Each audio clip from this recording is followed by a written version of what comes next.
This guy is the most underrated player in Blue lock.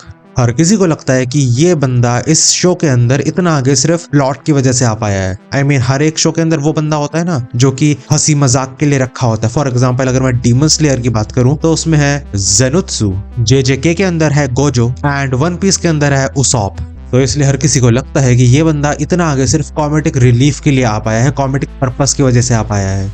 लेकिन actually सच्चाई इससे बहुत दूर है and he is actually an underrated player. अगर मैं शो के स्टार्टिंग के कुछ 4-5 एपिसोड के बारे में बात करूं तो हाँ, मैं कहीं ना कहीं ऑडियंस के साथ सहमत हूं कि ये एक्चुअल में प्लॉट की वजह से आगे आ पाया है। लेकिन अगर उसके बाद का देखा जाए तो उसके बाद इस बंदे ने बहुत ज्यादा इंप्रूव किया है and he has become a great player. और मेरी ये बात प्रूव करने के लिए मैं आपको मांगा और एनिमे इन दोनों से एग्जाम्पल बताऊंगा। पहले मैं एनिमे से एग्जाम्पल बताऊंगा और फिर मैं मांगा से एग्जाम्पल बताऊंगा। तो एनिमे स्टार्ट होते ही हमको पता लगता है कि ये बंदा वीकेस्ट प्लेयर है, यानी कि इसकी रैंकिंग है 300, the lowest ranking in Blue lock. और वैसे तो ये पहले ही एपिसोड के अंदर बाहर होने वाला था, लेकिन ये जैसे तैसे करके बच गया। और फिर फर्स्ट सिलेक्शन स्टार्ट होते हैं जहाँ पे अलग अलग टीम होती है, team Z, team X, team W, team Y, I mean इस टाइप की टीम्स होती हैं। और उस वाले सिलेक्शन में इसने ज्यादा कुछ इंप्रूव नहीं किया। लेकिन फिर स्टार्ट होता है दूसरा सिलेक्शन जहाँ पे 5 अलग अलग टाइप के टेस्ट होते हैं। सबसे पहला टेस्ट जहाँ पे एक अकेले प्लेयर को, यानी कि उसे खुद 100 गोल्स करने पड़ेंगे और हर गोल के बाद एक लेवल इंक्रीज हो जाएगा।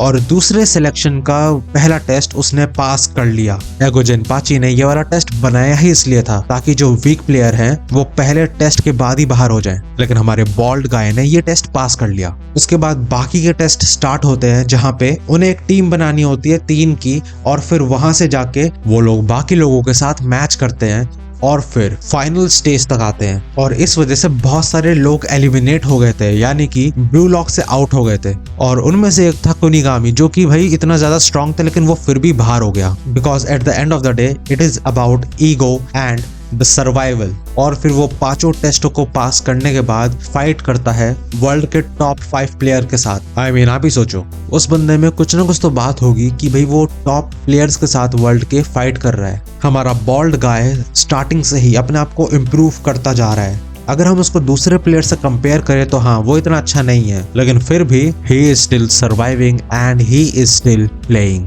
ये था एनिमे का पहला सीजन। और दूसरे सीजन यानी कि U20 आर्क में उसने कुछ खास किया नहीं। तो एनिमे से एग्जाम्पल यहाँ पे खत्म होता है। अब हम आते हैं मांगा से एग्जाम्पल में। इसके बाद स्टार्ट होता है नियो ईगोइस्ट लीग। मैं ज्यादा डिटेल में नहीं जाऊंगा, पर इसमें बहुत सारी टीमें होती हैं और इसागी और ये बॉल्ड गाय एक ही टीम में है। और इसमें सीन क्या है ना कि इसमें जो क्राइटेरिया है टीम के अंदर खेलने का वो बहुत ज्यादा हाई है, यानी कि अगर आप बेस्ट ऑफ द बेस्ट हो तभी आप इस टीम के अंदर खेल सकते हो। इनका क्राइटेरिया इतना हार्ड है कि जब उनका पहला मैच हुआ था तो उसमें तो इसागी खेल भी नहीं पाया था। तो हमारा बॉल्ड गाय का पहला मैच में खेलना तो बनता ही नहीं था। लेकिन फिर जब आखिरी मैच हो रहा होता है तो उस वक्त आखिरकार अपना बॉल्ड गाय को उठाया जाता है और उसको टीम के अंदर खिलाया जाता है। यानी कि एक ऐसी टीम जहाँ पे खेलने का क्राइटेरिया इतना हाई है कि अपने मेन जो प्रोटैगनिस्ट है उसको खेलने का पहले मैच में मौका ही नहीं मिला, उस टीम के अंदर ये अब खेल पा रहा था। हमारा बॉल्ड गाय इतना ज्यादा अंडररेटेड है कि भाई अब तक इस वीडियो के अंदर मैंने उसका नाम एक बार भी नहीं लिया। तो इसलिए मैं बोलना चाहूंगा एगागुरी इज रियली अंडररेटेड। ये भले ही स्टार्टिंग में इतना स्ट्रांग नहीं था, लेकिन over the period of time ये स्ट्रांग बनता जा रहा है और ये शो के अंदर अभी तक है, अनलाइक मैनी प्लेयर्स। और मैं तो ये बोलना चाहूंगा he is like इसागी। I mean, starting में देखा जाए तो इसागी की रैंक इतनी अच्छी नहीं थी, लेकिन वो अपग्रेड करके आगे आता गया। और सेम चीज इसके साथ भी है। इसकी सबसे लोएस्ट रैंक थी स्टार्टिंग में एंड नाउ ये अब यहाँ तक आ चुका है। खैर, मैंने ब्लू लॉक के बारे में बहुत सारी वीडियोस और भी बना रखी है, तो आप उसको देख सकते हो। मेरी बाकी वीडियोस देख लेना और देखते रहो ब्लू हैट योंग को।